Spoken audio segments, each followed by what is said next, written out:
जिंदाबाद, इनकलाब जिंदाबाद। ब्रिटिश शासन से भारत को आज़ाद करवाने के लिए अपने प्राणों का हंसते हंसते बलिदान देने वाले शहीद आज़म भगत सिंह जी ने जहां एक ओर अपनी देशभक्ति से विदेशी हुकूमत को घुटने पर लाने का काम किया, तो वहीं दूसरी ओर अपने विचारों से स्वतंत्रता के संघर्ष में अलग अलग बटे भारत को एक करने का काम किया।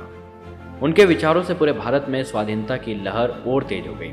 उनके जीने के तरीके और विचारों से आज भी हर भारतीय प्रेरणा लेता है। देश के नौजवानों को उनका व्यक्तित्व हमेशा प्रेरित करता रहेगा। भगत सिंह का जन्म 27 सितंबर 1907 को लायलपुर जिले के बंगा वर्तमान पाकिस्तान में हुआ था। उनका पैतृक गांव खटकड़ कला है जो पंजाब भारत में है। भगत सिंह ने अपनी 5वीं कक्षा तक की पढ़ाई गांव में की और उसके बाद उनके पिता किशन सिंह ने दयानंद एग्लो वैदिक हाई स्कूल लाहौर में उनका दाखिला करवाया। बहुत ही छोटी उम्र में भगत सिंह महात्मा गांधी जी के असहयोग आंदोलन से जुड़ गए थे, लेकिन वह करतार सिंह सराभा और लाला लाजपत राय से अत्यधिक प्रभावित थे। उस समय भगत सिंह करीब 12 वर्ष के थे जब वर्ष 1919 में जलियांवाला बाग हत्याकांड हुआ था।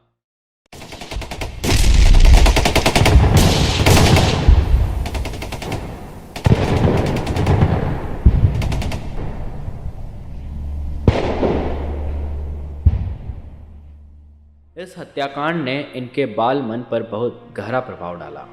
तब भगत सिंह ने लाहौर के नेशनल कॉलेज की पढ़ाई छोड़कर 1920 में महात्मा गांधी द्वारा चलाए जा रहे अहिंसा आंदोलन में भाग लिया, जिसमें गांधी जी सभी विदेशी वस्तुओं का बहिष्कार कर रहे थे। लेकिन जब 1921 में चोरी चौरा में हुई हिंसात्मक गतिविधि के कारण गांधी जी ने असहयोग आंदोलन बंद किया और किसानों का साथ नहीं दिया, तब इस बात का इन पर बहुत गहरा असर पड़ा और इस घटना के बाद वे चंद्रशेखर आज़ाद के नेतृत्व वाले गदर दल का हिस्सा बन गए। काकोरी कांड में रामप्रसाद बिस्मिल सहित 4 क्रांतिकारी को फांसी व 16 अन्य को कारावास की सजा से भगत सिंह इतने ज़्यादा बेचैन हुए कि चंद्रशेखर आज़ाद के साथ उनकी पार्टी हिंदुस्तान रिपब्लिकन एसोसिएशन को एक नया नाम दिया, हिंदुस्तान सोशलिस्ट रिपब्लिकन एसोसिएशन। इस संगठन का उद्देश्य सेवा, त्याग और पीड़ा झेल सकने वाले नवयुवक तैयार करना था। इसके बाद भगत सिंह फिर लाहौर वापस आ गए। यहाँ आकर वह अखंड भारत के लिए देशभक्ति की भावना नौजवानों में संचारित करने लगे। इसी बीच 1926 में दशहरा मेले में एक बम से हमला हो गया। उसी दौरान पुलिस काकोरी में ट्रेन से लूटे गए सरकारी खजाने के सुराग पता लगाने के लिए क्रांतिकारियों को पकड़ रही थी। इन्हीं दोनों घटनाओं के सिलसिले में पुलिस ने भगत सिंह को गिरफ्तार कर लिया। भगत सिंह को 15 दिनों तक हिरासत में रखने के बाद किशोर सुधार केंद्र भेज दिया गया। मुकदमा चला तो उच्च न्यायालय ने उन्हें 60,000 रुपयों की जमानत पर रिहा कर दिया। हालांकि सरकार के पास भगत सिंह के खिलाफ कोई सबूत ही नहीं था, इसलिए यह केस भी यहीं समाप्त हो गया। हिंदुस्तान रिपब्लिकन एसोसिएशन के निष्क्रिय होने के बाद कानपुर के विजय कुमार सिन्हा और लाहौर के सुखदेव के साथ मिलकर भगत सिंह एक नए क्रांतिकारी दल को संगठित करने में लग गए। 8 और 9 सितंबर 1928 को दिल्ली के कोटला फिरोजशाह में एक बैठक बुलाई गई। इसमें बिहार से 2, पंजाब से 2 और 1 राजस्थान से और 5 संयुक्त प्रांत से प्रतिनिधि मौजूद थे। चंद्रशेखर आज़ाद के पीछे अंग्रेज हाथ धोकर पड़े थे, इसलिए सुरक्षा की दृष्टि से उन्हें आने के लिए मना कर दिया गया। सुखदेव और फर्नांडिन नाथ बोस और मनमोहन बनर्जी भी इस बैठक में शामिल थे।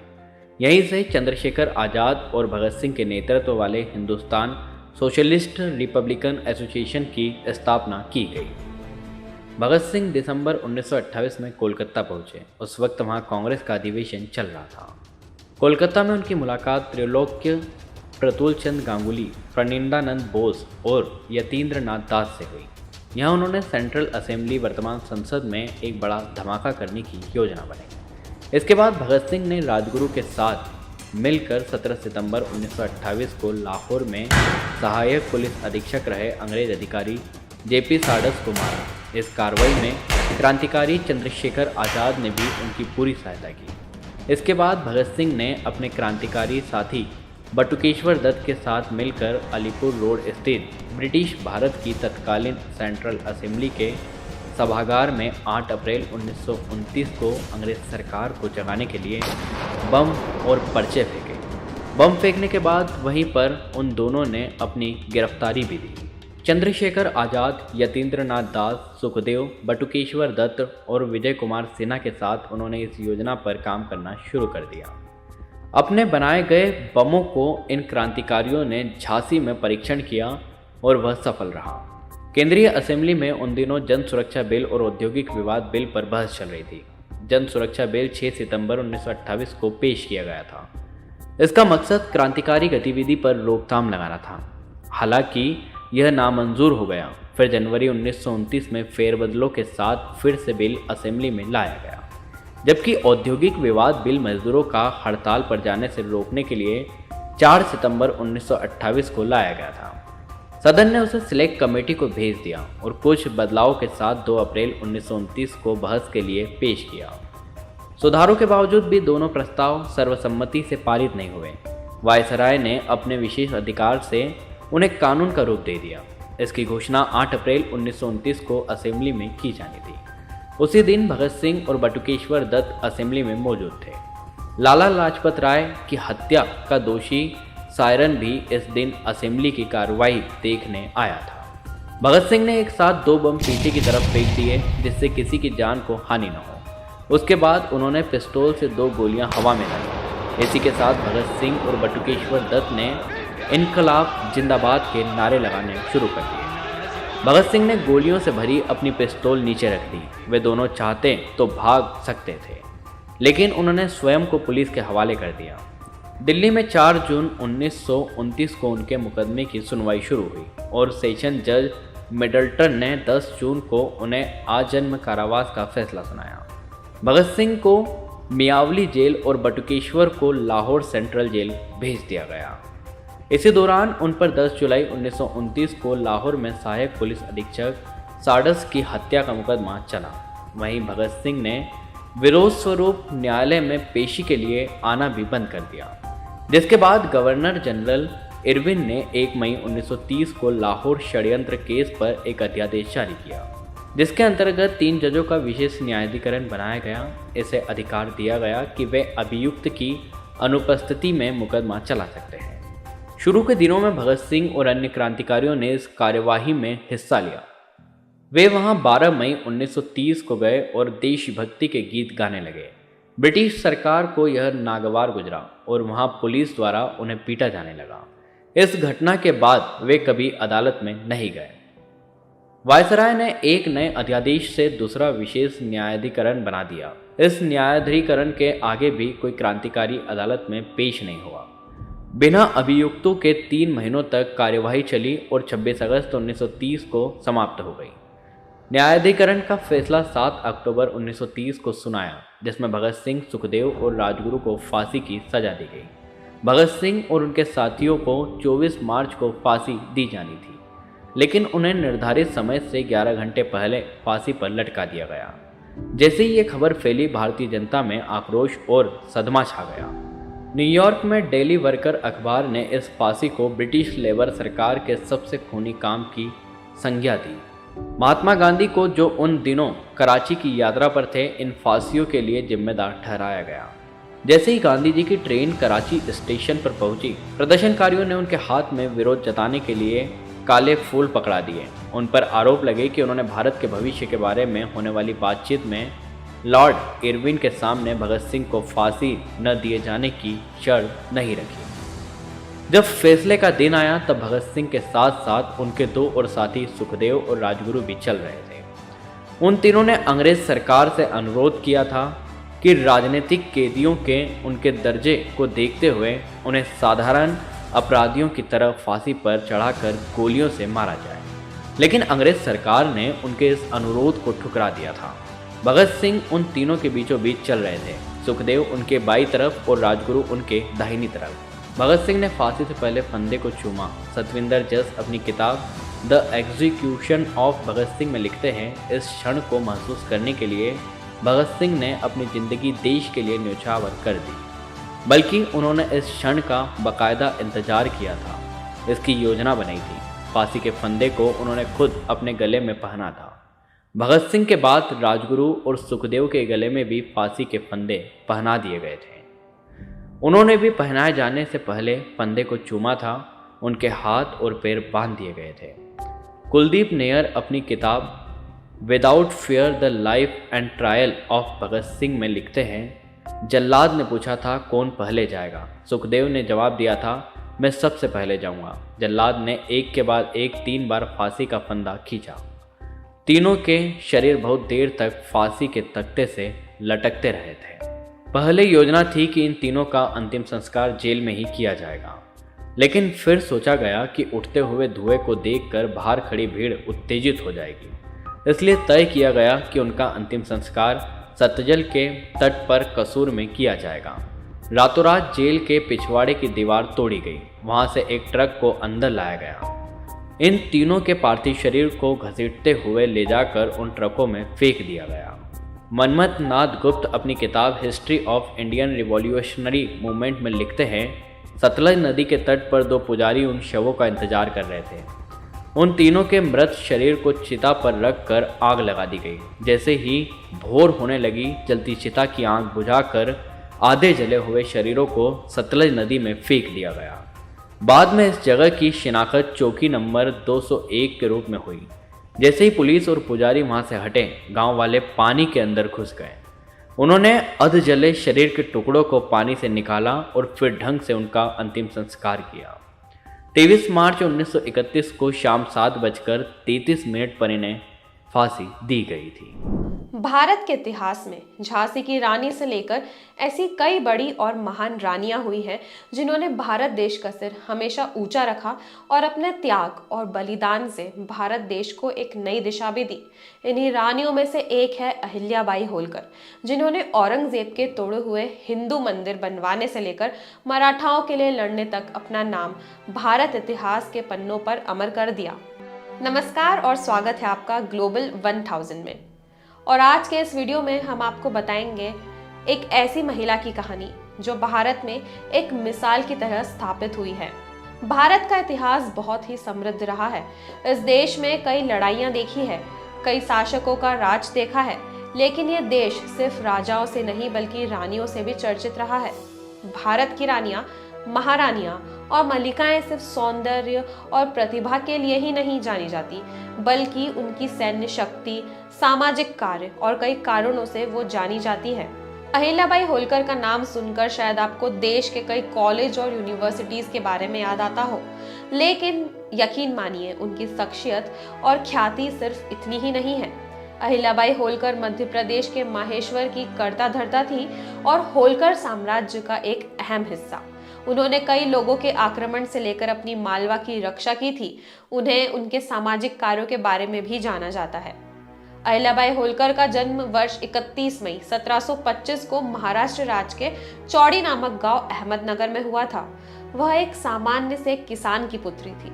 उनके पिता मानकोजी शिंदे एक सामान्य किसान थे। अहिल्याबाई बचपन से ही एक सीधी सादी और एक सरल ग्रामीण कन्या थी। अहिल्याबाई होलकर भगवान में बहुत ही विश्वास रखती थी और वह प्रतिदिन शिव जी के मंदिर में पूजन करती थी। जब देवी अहिल्याबाई केवल 10 या 12 वर्ष की थी तभी उनका विवाह हो गया था और महज 19 वर्ष की उम्र में ही वे विधवा हो गई थी। अहिल्याबाई होलकर का विवाह इतिहास के नाम रोशन करने वाले सूबेदार मल्हार राव होलकर के पुत्र खंडेराव से हुआ था। जब अहिल्याबाई होलकर के पति खंडेराव होलकर की मृत्यु हो गई तो अहिल्याबाई के ससुर मल्हार राव होलकर ने उन्हें सती होने से रोक दिया। मल्हार राव ने उन्हें सैन्य शिक्षा दी और उस दौर में उन्हें महिला सशक्तिकरण की मिसाल माना जाता था। अहिल्याबाई होलकर उन रानियों में से एक थी जो सैन्य शक्ति से लेकर राजकीय कार्यों में भी बहुत अच्छी थी। उन्होंने तुकोजीराव होलकर को सेनापति के तौर पर नियुक्त किया और उनके साथ ही उन्होंने कई युद्ध भी जीते। जब अहिल्याबाई होलकर के ससुर की भी मृत्यु हो गई तो पुरुष उत्तराधिकारी ना होने के कारण उन्हें काफी संघर्ष देखना पड़ा और साथ ही राज्य की बागडोर संभालनी पड़ी। उन्होंने राजपूत, भील, दीवान गंगाधर राव और कई विदेशी शासकों के आक्रमण से अपने राज्य को बचाया था। अहिल्याबाई ने पूरे हिंदुस्तान में सिर्फ मंदिर ही नहीं बनवाए बल्कि अनाथाश्रम, सिंचाई टैक्स आदि बहुत कुछ बनवाया है और खुद साधारण जीवन जीती रही। वो हमेशा से ही माहेश्वर में एक आम व्यक्ति की तरह रहती थी।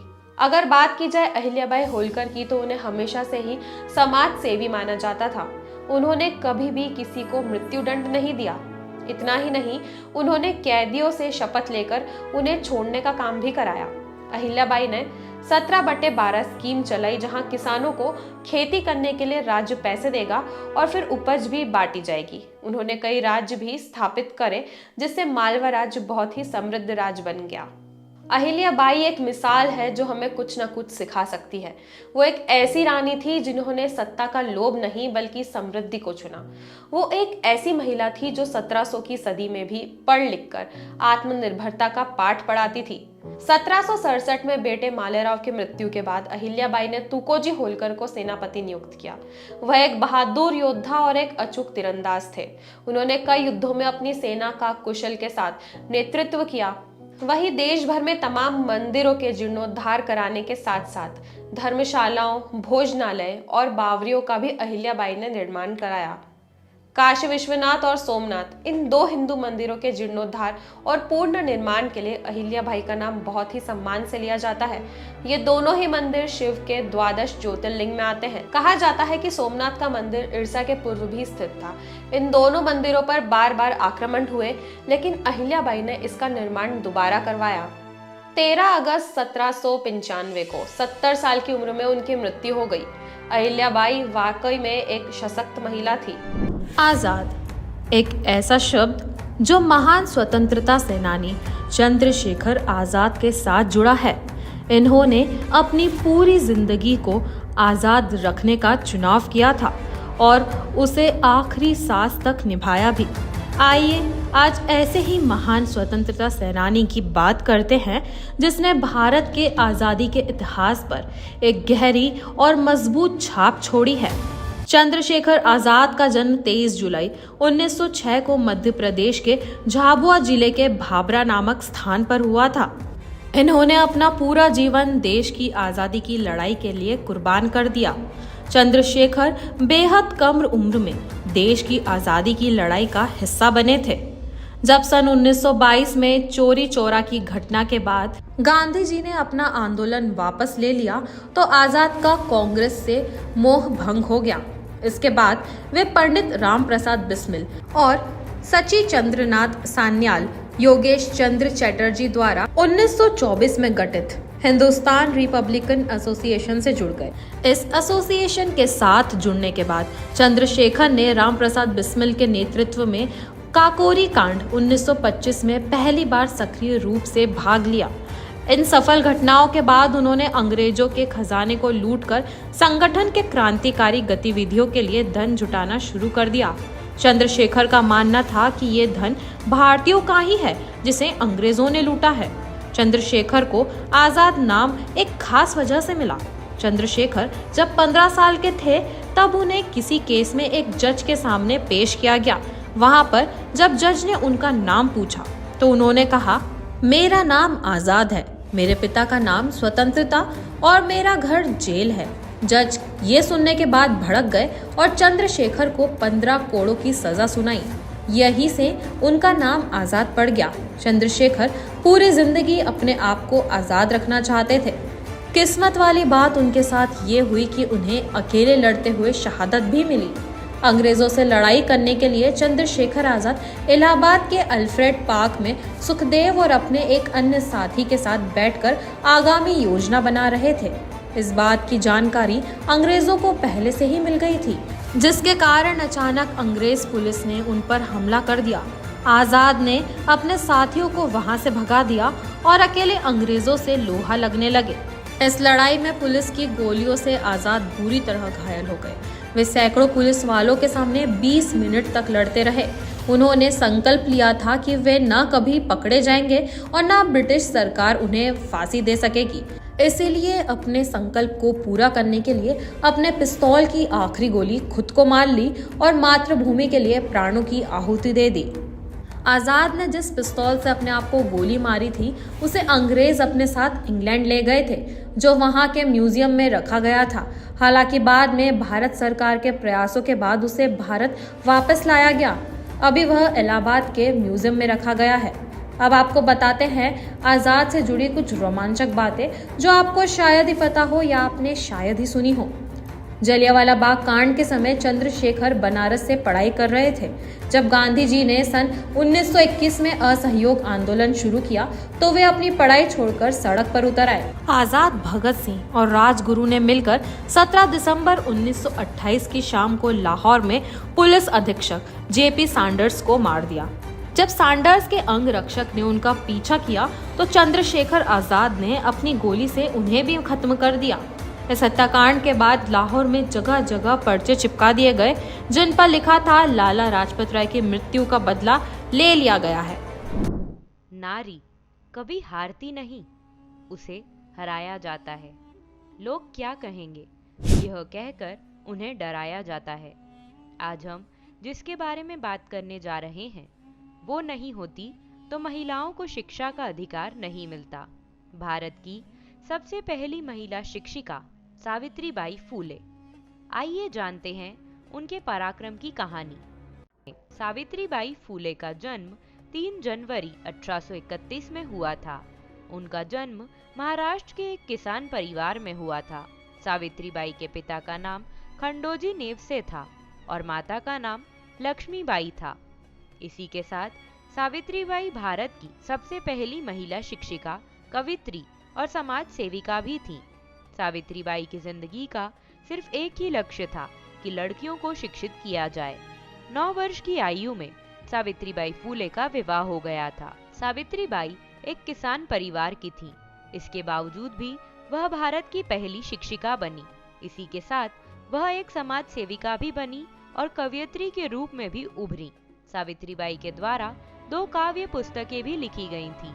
सावित्रीबाई अपने जीवन में कुछ अच्छा करना चाहती थी, इसलिए उनका बस एक ही लक्ष्य था कि किसी भी तरह से महिलाओं को शिक्षित किया जाए और उन्होंने इसके लिए कई कदम भी उठाए।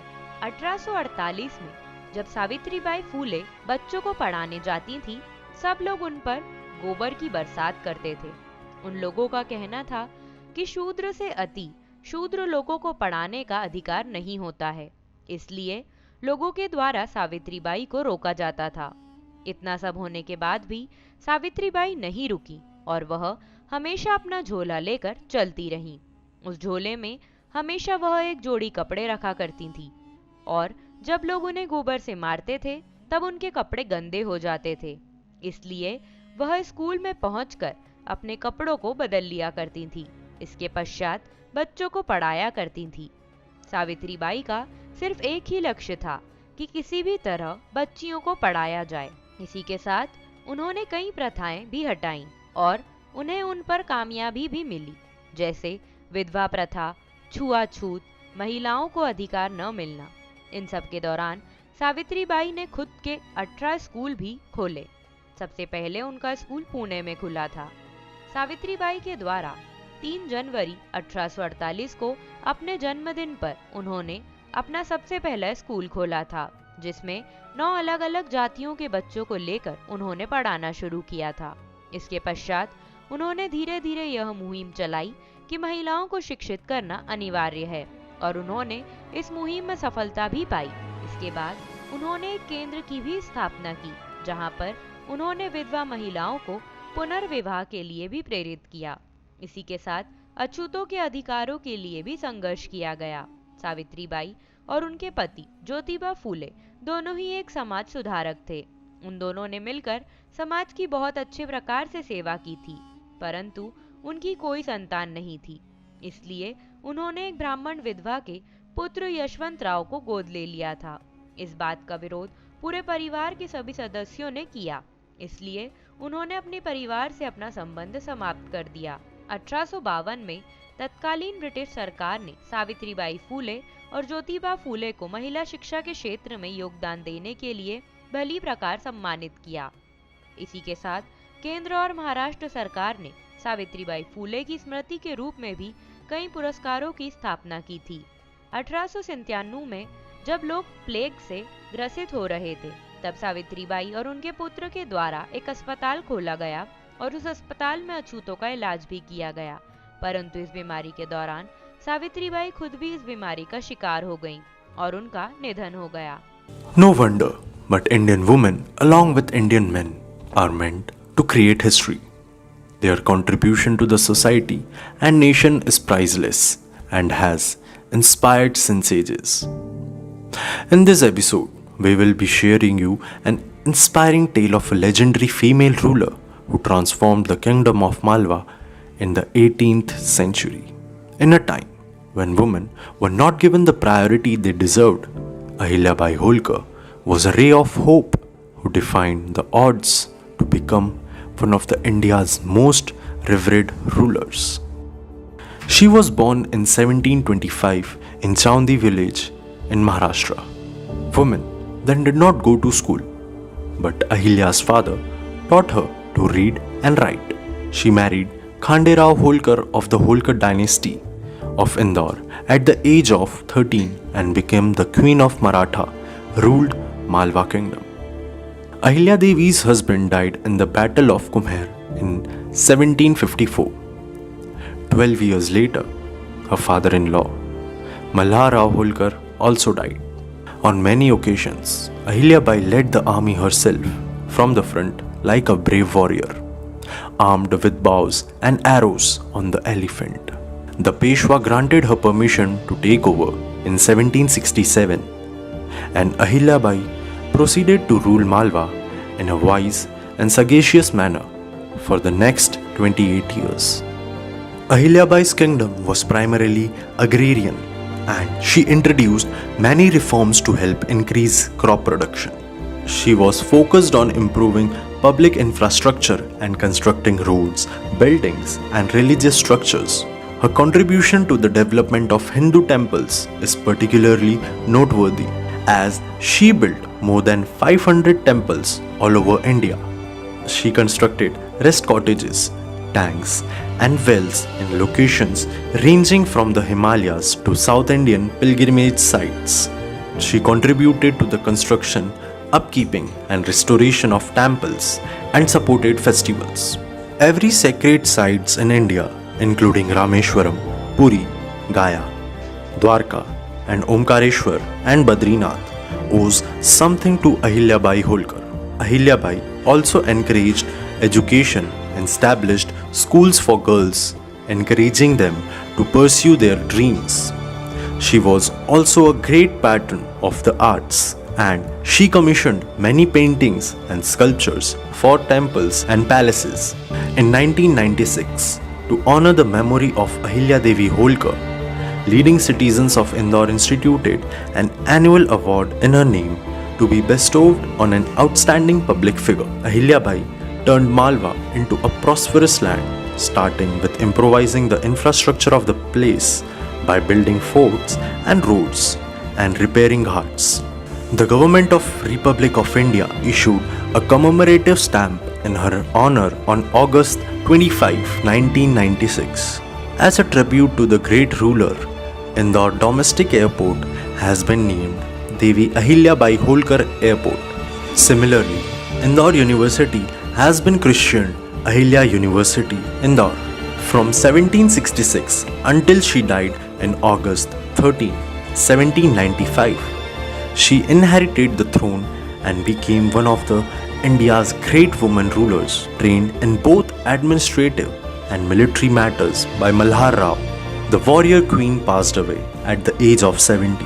Centuries later, lives in the form of numerous temples and dharamshalas and an amount of public work she dedicated her life to.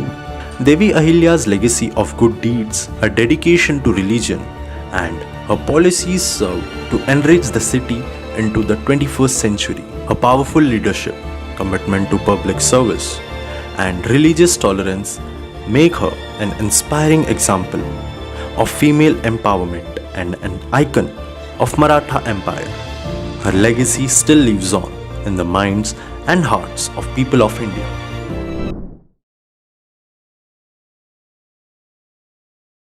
In the heart of Deccan Plateau, where the Sayadri Mountains kiss the clouds, lies and land steeped in legend and valor.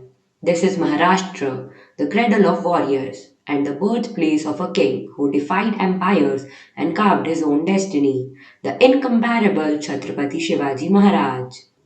Born in the flames of Mughal oppression, Shivaji rose from a young leader to a formidable warrior king. His story is an epic saga of courage, strategy, and unwavering devotion to his motherland. This is not just a tale of battles won and kingdom conquered. It's a testament to the human spirit, a beacon of hope that flickers even the darkest of times. Shivaji sharpened his skills like a diamond cut against adversity. He studied the art of war, mastered the terrain, and built a loyal band of Malas, warriors as fierce as the mountain winds. With audacious raids and lightning strikes, Shivaji carved out a Maratha kingdom, stone by a defiant stone.